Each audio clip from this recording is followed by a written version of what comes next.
श्रद्धा ने चिट्ठी लिखकर स्वयं कहा था उसकी जान को खतरा है, उसकी जान चली जा सकती है।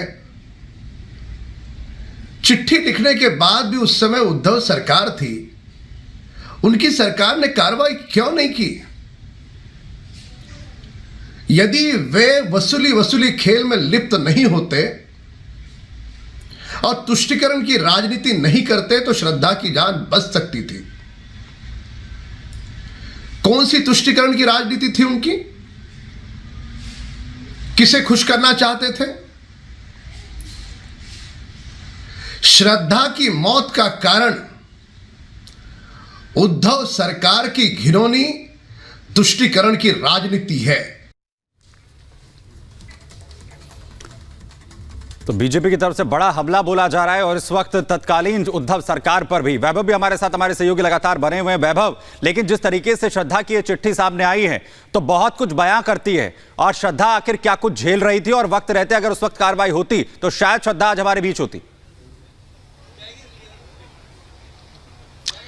सुमित, बिल्कुल ठीक बात आपने कही। श्रद्धा हत्याकांड के बीच इन तमाम चिट्ठियों का सामने आना, इस चिट्ठी के बीच जो मेडिकल रिपोर्ट आई थी, जो तस्वीर श्रद्धा ने अपनी सहेली को साझा की थी जिसमें उसके चेहरे पर चोट के निशान थे, मारपीट उसके साथ हुई थी, और एक वक्त तो स्थितियां ऐसी भी आ गई थी कि उसे 3 दिन तक अस्पताल में एडमिट करना पड़ा था। इतना ज्यादा आफ्ताब ने जो है वो श्रद्धा के साथ मारपीट की थी।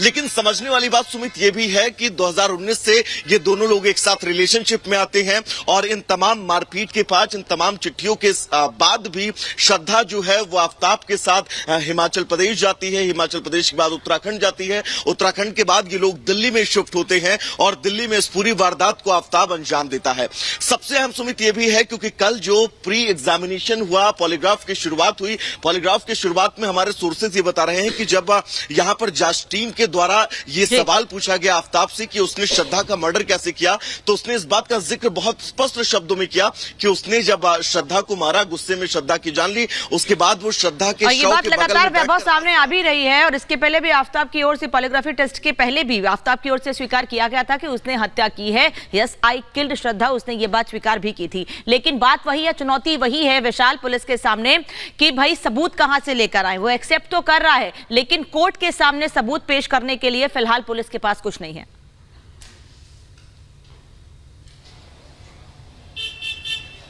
विशाल, आवाज आ रही है आप तक? तो चले विशाल के पास यहां पर चलेंगे। बड़ी खबर आपको बता दें इस वक्त की, रिपब्लिक भारत से अमित शाह ने कहा